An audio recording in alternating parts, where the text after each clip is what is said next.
ఎంసెట్ స్ట్రెస్సా? టెస్టానిక్.ai ని ట్రై చేయండి. Free mock test, custom test, AI insights మరియు పర్ఫార్మెన్స్ ట్రాకింగ్ కూడా. Register now. కార్యక్రమంలో భాగంగా ఇల్లు మాఫియా రోజు రోజుకి పేటరేగిపోతుందని చెప్పాలి. దానిలో భాగంగానే ఈరోజు కూడా ఎవరైతే ఈనాడు దినపత్రిక రామోజీరావు చనిపోయినా కూడా ఇంకా ఆ పత్రిక ఈ రాష్ట్రాన్ని పట్టి పీడిస్తానే ఉంది. వాళ్ళ కుమారుడు కిరణ్ ఈ పత్రిక నడుపుతూ వీళ్ళు పెట్టినటువంటి హెడ్డింగ్ ఒకసారి చూడండి.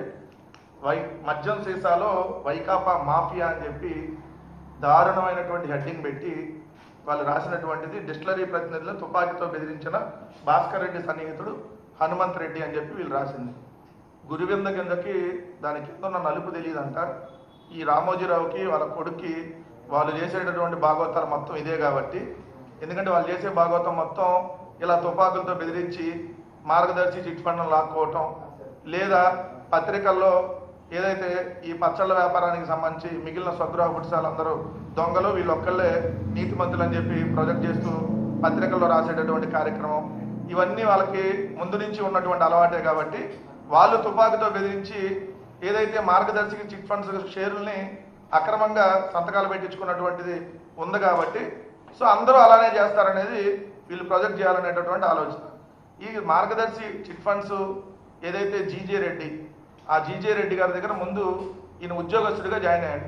అది కూడా కమ్యూనిస్ట్ పార్టీకి సంబంధించినటువంటి నాయకుడు ఎవరైతే కొట్టపల్లి సీతారామయ్య గారు సిఫార్సు చేస్తే ఈ చెరుకూరి రామయ్య, తన పూర్తి పేరు చెరుకూరి రామయ్యల్లా చెరుకూరి రామోజీరావు అయిపోయాడు. చెరుకూరి రామోజీరావు వల్ల ఏదైతే ఈయన కంపెనీలో ఉద్యోగం చేరాడు.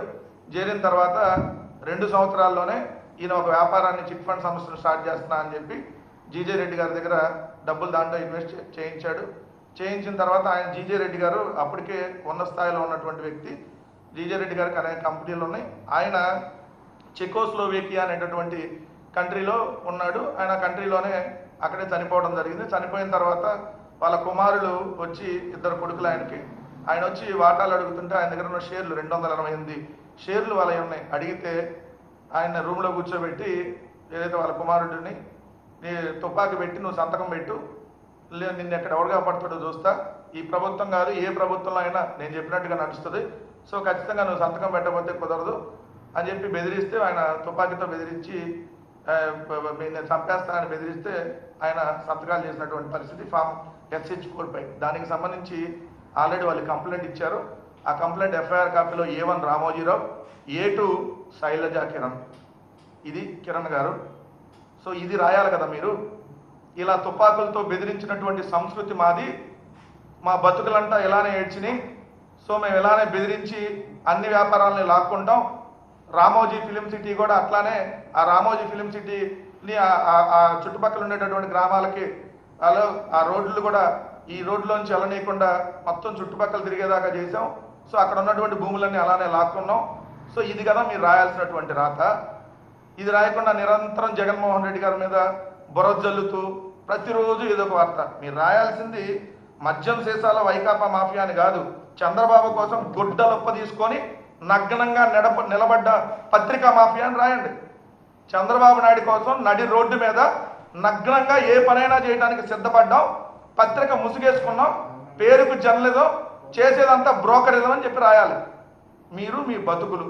ఇంకొక వార్త చూస్తే నకిలీ పేరుతో మోనికా బేడికి పాస్పోర్టు, అది రాసి కృష్ణమోహన్ రెడ్డి తహసీల్దార్గా ఉన్నప్పుడే జారీ అని చెప్పి కృష్ణమోహన్ రెడ్డి గారి ఫోటోను మోనికా బేడి గారి ఫోటో పక్క పక్కన వేశాడు.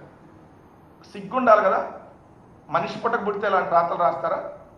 సిగ్గు, శరం, మానం, మర్యాద మొత్తం అవన్నీ ఉంటేనే కదా వదిలేయడానికి, అసలు లేవు కదా మీకు. సో చంద్రబాబు నాయుడు ఏం చెప్తే దానికోసం రాయాలి. అంటే కృష్ణమోహన్ రెడ్డి గారు తహసీల్దార్గా ఉన్నప్పుడు ఆమెకి రెసిడెన్షియల్ సర్టిఫికేట్ ఇష్యూ అయితే కృష్ణమోహన్ రెడ్డి గారికి ఏం సంబంధం? మినిమం సెన్స్ కూడా ఉంటుందా రాసేటప్పుడు? అంటే తహసీల్దార్ ఇస్తాడా? కింద వెళ్ళి తహసీల్దార్ వాళ్ళ ఇంటికి వెళ్ళి ఆ ఇంట్లో ఈ అమ్మాయి ఉందా, లేదా ఏ అబ్బాయి ఉన్నాడు, లేదంటే ఆ ఇంట్లో ఏమన్నా ఫ్రిడ్జ్ ఉందా, AC ఉందా, లేదంటే ఆ ఇంట్లో విస్తీర్ణం ఎంత ఉంది అని చెప్పి తహసీల్దార్ వెళ్ళి ప్రతి ఇంటికి వెళ్ళి చెక్ చేసి రెసిడెన్షియల్ సర్టిఫికేట్ ఇస్తాడా? VROను RI ఇస్తారా?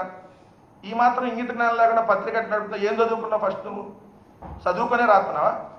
లేదు బురదల్లాలి కాబట్టి ప్రతిరోజు ఇదే వార్తల.